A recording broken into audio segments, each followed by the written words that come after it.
Morning everyone, welcome back to my channel. আমার নতুন আরও একটি ব্লগে তোমাদের সকলকে জানাই অনেক স্বাগত। আজকে বৃহস্পতিবার, আজকে সকাল থেকে না কিছু কাজে ব্যস্ত ছিলাম, ওই জন্য সকাল থেকে আর ব্লগটা স্টার্ট করা হয়নি। এখন বোধহয় 11:30 12টা বাজে, দুপুর টাইম হয়ে গেছে, মানে দুপুর হতে যায়, 12টা বাজলেই হয়ে যাবে। তো আমি ভেবেছি কি আজকে রান্না বান্না এখন কিচ্ছুতে হাত দেবো না, দেরি যখন হয়ে গেছে এখন সোজা যাব স্নান করতে। স্নান করে তারপর পুজো দিয়ে, বৃহস্পতিবার যেহেতু পুজো টুজো দিয়ে তারপর রান্নার দিকে যাব। আর রান্নাও সেরকম কিছু আজকে করব না ভেবেইছি, শরীরটা ভালো নেই সকাল থেকে, শরীর মুড কোনোটাই ভালো নেই। ওষুধ শেষ হয়ে গেছে আমার, এতদিন 1 মাস পুরো মেডিসিন চললো, এখন মানে কমপ্লিট যা কোর্স ছিল সব কমপ্লিট হয়ে গেছে। এবার ডাক্তার দেখাতে হবে, এই সপ্তাহে ডাক্তার দেখাবো। এবার যেই 3 দিন থাকে সেই ডেট হিসেবে সামনের রবিবারে আর কি দেখাবো ভেবেছি। এবার বোধহয় ওষুধ খাচ্ছি না বলে শরীরটা আবার কেমন একটা খারাপ করেছে, মানে এনার্জি পাচ্ছি না গায়ে কোনো, আবার ঘাড়ের যন্ত্রণাটা, আর বেলটা একদমই বাঁধা হচ্ছে না তো ঠিক মতো, দেখছো এত গরমে না আমি বেল বেঁধে থাকতে পারছি না, গলায় ঘামাচি র্যাশ বেরিয়ে যাচ্ছে, ওই জন্য আবার ঘাড়ে যন্ত্রণাটা মাথা যন্ত্রণাটা বাড়ছে। তো ওই জন্য সকাল থেকেও শরীরটা ভালোও ছিল না, তারপরে আরও এডিট ফেডিটের এই কাজগুলো করলে না, বিশেষ করে দেখবে ঘাড়ে যন্ত্রণা যদি থাকে, ফোন হাতে নিয়ে মাথা নিচু করে ফোন দেখলেই মাথা যন্ত্রণা ঘাড়ে যন্ত্রণা এগুলো হয়।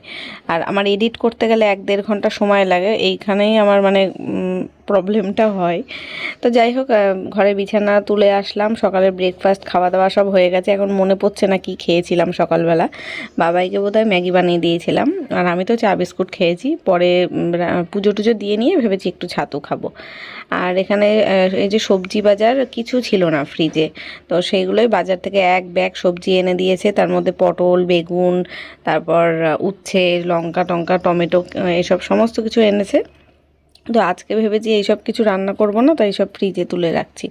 ফ্রিজটা বন্ধ করাই ছিল, ফ্রিজে যেহেতু কিছু ছিল না, তো এখন সব এর ভেতরে ঢুকিয়ে রেখে তারপরে ফ্রিজ চালাবো।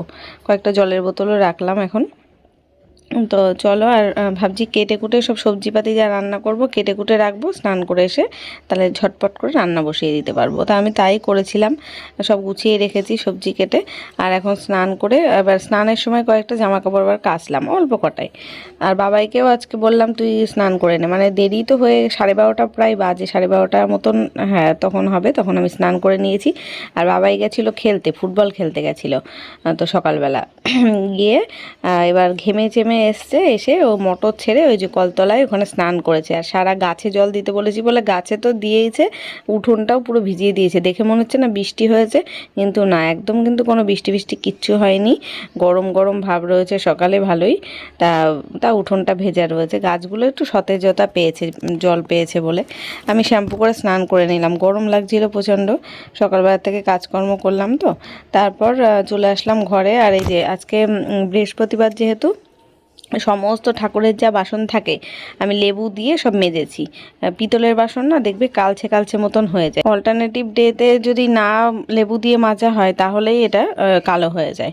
তো আজকে বৃহস্পতিবার 2-3 দিন মতন মাজা হয়নি, ছেতলা পড়ে গেছিলো, তাই আজকে ভালো করে একদম মেজে ঘষে সমস্ত কিছু, ঘটি, প্রদীপ, তারপর ওই থালা যেটাই পুষ্পপাত্রটাই পরে রেখে প্রদীপ দিই, ধূপদানি দিই, সেটাও সব মেজে নিয়েছি।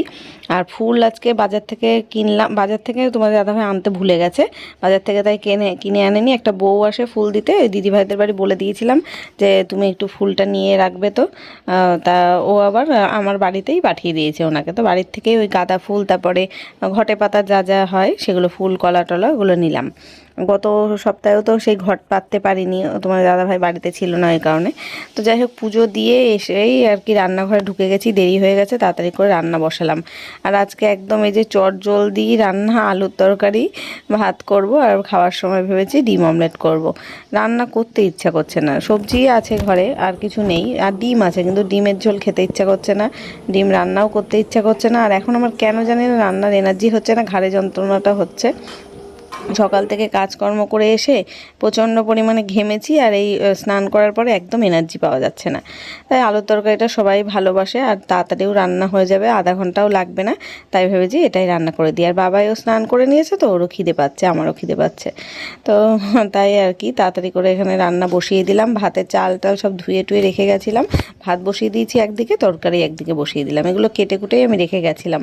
তো হয়েও গেল চটজলদি। আমি দেখতে পাচ্ছ মাথাটাও এখনও মানে ঝাড়ি করিনি, মাথা মুছিনি, শ্যাম্পু করে এসেছি, ওইভাবেই বাঁধা রয়েছে। একেবারে রান্না করে খেয়ে দিয়ে তারপরে ঘরে গিয়ে মাথা মুছবো, নইলে এখন না ওই চুল যদি আমি খুলে ফেলি তাহলে গায়ের মধ্যে লাগবে, আরও গরম লাগবে, গরমে চুলটা আরও ভিজে যাবে, ওই জন্য থাক। তো এই যে 10-15 মিনিট লাগলো বোধহয় রান্না হতে, তাড়াতাড়ি হয়ে গেছে। এখন খেতে দিয়ে দিই। আমি আর বাবাই খেতে বসছি, তোমাদের দাদাভাই এখনও আসেনি। তো এখানে ভালোই হয়েছে, দিদিভাইদের বাড়ির থেকে আবার মাংস, তারপরে ডাল, চাটনি বাবাইকে দিয়েছিল। তো এইগুলো দিয়ে বাবাইয়ের জন্য ডিম ভাজবো ভেবেছিলাম, ফ্রিজ থেকে বের করেও রেখেছিলাম। তা ওর আর ভাজা লাগবে না, মাংস রয়েছে তো ওতে হয়ে যাবে। আর বাবাই তো আর পুরো মাংস খায়নি, আমি খেলাম ওখান থেকে, আর বাবাই খেলো। আর ওর বাবা দুপুরবেলা খেতে আসবে যখন, ওকে ডিম ভেজে দেবো। তাই ও খায় না, এখন দেখছি কারোর বাড়িরটা খাওয়া বন্ধ করে দিয়েছে, ওই জন্য খেতে চায় না কারোর বাড়ির তরকারি আসলে। একমাত্র আমার শ্বশুর বাড়ি আর বাপের বাড়ি বাদ দিয়ে আর কারোর বাড়ির খায় না, ওই আমি আর বাবাই খাই। তো এখানে যে এখন ঘরে চলে আসলাম, এসে এখন ভাবছি এসিটা ছেড়ে নিয়ে, গরমের থেকে মানে এতক্ষণ গরমে ছিলাম তো, স্নান করে রান্না করলে দেখবে বেশি গরম লাগে, প্রচণ্ড কষ্ট হচ্ছিল, আর শরীরটা কেমন দুর্বল লাগছে।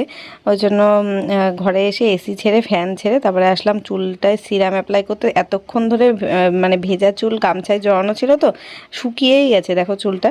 আমি ওই ড্রায়ারটা নিয়ে এসেছি যে চুল শুকাবো বলে, তা শুকাবো কি, এমনিতেই হাওয়াই শুকিয়ে গেছে। এখন মানে চুলটা আঁচড়াচ্ছি, সিরাম লাগিয়ে যে আঁচড়ালাম তাতেই দেখছি চুল পুরো শুকনো।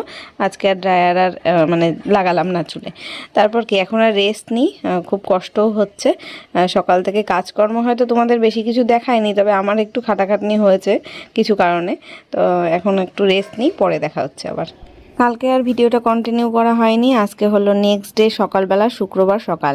আজকে সকালে আর বাবার পড়া ছিল না বলে অনেক দেরি করে উঠেছে ঘুম থেকে। ওর বাবা আর ও দুজনেই 10টা পর্যন্ত ঘুমিয়েছে। আমার এই 2 দিন ধরে বলছি না, শরীরটা যেমন খারাপ হয়েছে, কাশিটাও বেড়েছে, 2 রাত আমি ঘুমাতে পারছি না, ওই জন্য আমার শরীর সকালবেলা ভালো লাগছে না।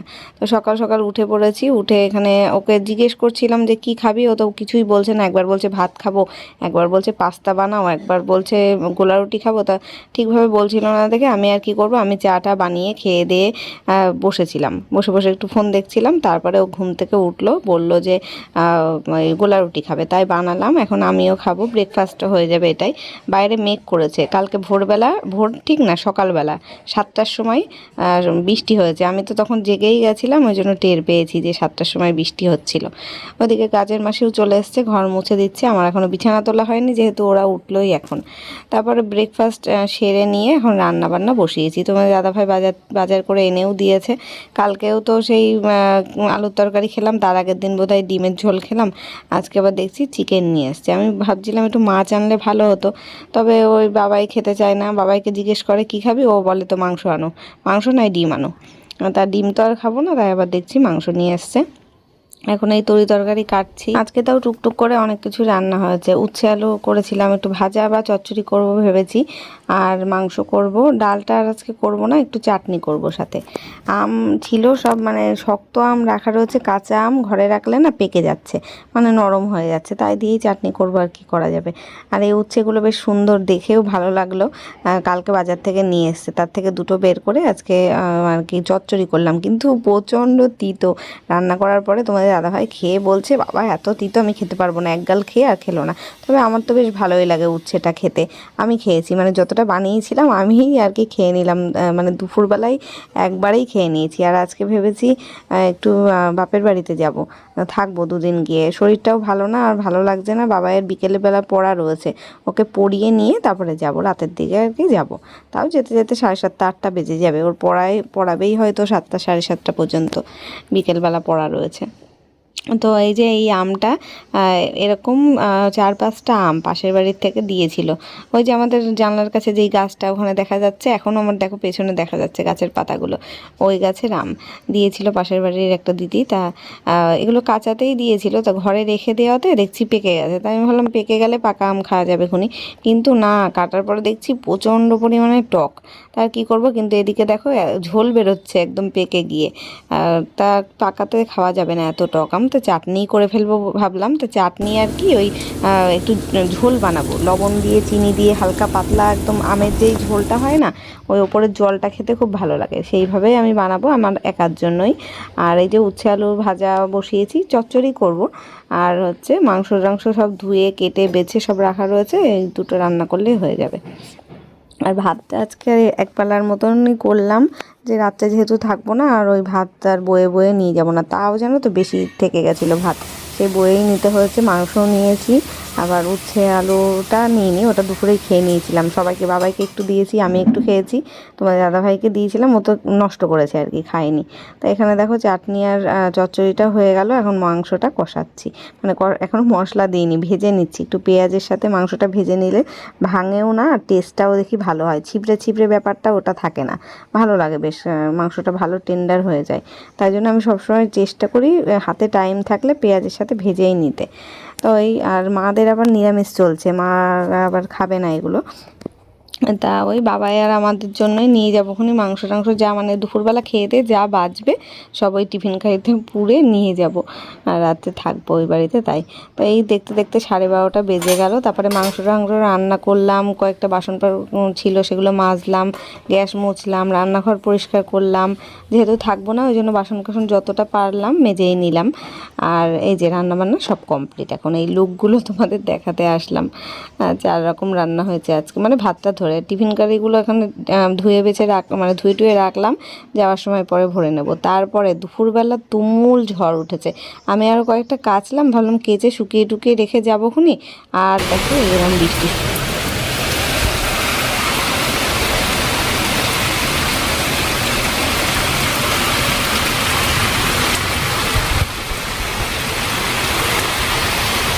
টিন ফিন কারের বাড়ির থেকে সব ছাদের থেকে উড়ে চলে এসছে, লোকের বাড়ির টিন উড়ে চলে এসছে, এত হাওয়া দিল, বৃষ্টি হাওয়া, প্রচণ্ড ঝড় বৃষ্টি হলো। কি বাবা, গাছগুলো সব উল্টে পাল্টে পড়েছে দেখো,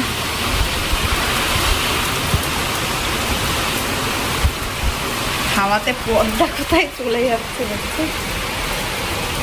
আমি গেছিলাম স্নান করতে, জানলাগুলো সব খোলা ছিল, সব পুরো ঘরে জল জল হয়ে গেছে, দরজাও খোলা, এই জানলা খোলা ছিল, এই দেখো পুরো সারা ঘরে জল, জানলা দিয়ে পুরো জল জল হয়ে একদম ভর্তি। এই জানলাটা খোলা ছিল, বাবাই তারপরে তাড়াতাড়ি এসে বন্ধ করলো। পাতাও চলে এসছে ঘরের মধ্যে, পাতা জল একদম এইখান থেকে এই পর্যন্ত পুরো জল জল ভিজা পুরো। পুজো দিয়ে আসি আগে, পুজো দিয়ে এসে তারপরে পরিষ্কার করবো এই জায়গাগুলো। প্রায় তো ঘন্টাখানিকেরও বেশি ওরকম ঝড় তুফান বৃষ্টি হলো, ঝমঝমিয়ে, যা ওয়েদার গরম ছিল এতদিনে পুরো ঠান্ডা করে দিয়েছে। তারপর তো এই যে এখন সন্ধে কি, এখন রাত্রির 8টা হয়ে গেছে, তো এখন আমরা আসলাম, বৃষ্টি তো কমে গেছিলো, তারপরে টোটো ধরে আসলাম আমি আর বাবাই। আর এখানে যে মাকে বললাম কি আমি আর দোকানে যাব না, সোজা বাড়িতেই চলে আসছি, কারণ এই বৃষ্টি পাতলার দিনে বলা যায় না, আবার যদি ঝড় বৃষ্টি আসে তুমি বাবার দোকান থেকে নয় চা নিয়ে চা খেয়ে তুমি চলে এসো। তাই মা আবার চা নিয়েই চলে এসেছে, আমি চেঞ্জও করিনি, এসেই আগে চা খেতে বসে পড়েছি। এখন 2 দিন থাকবো, রবিবারে ডাক্তার দেখিয়ে তারপরে বাড়ি যাব। চলো আজকের মতো টাটা।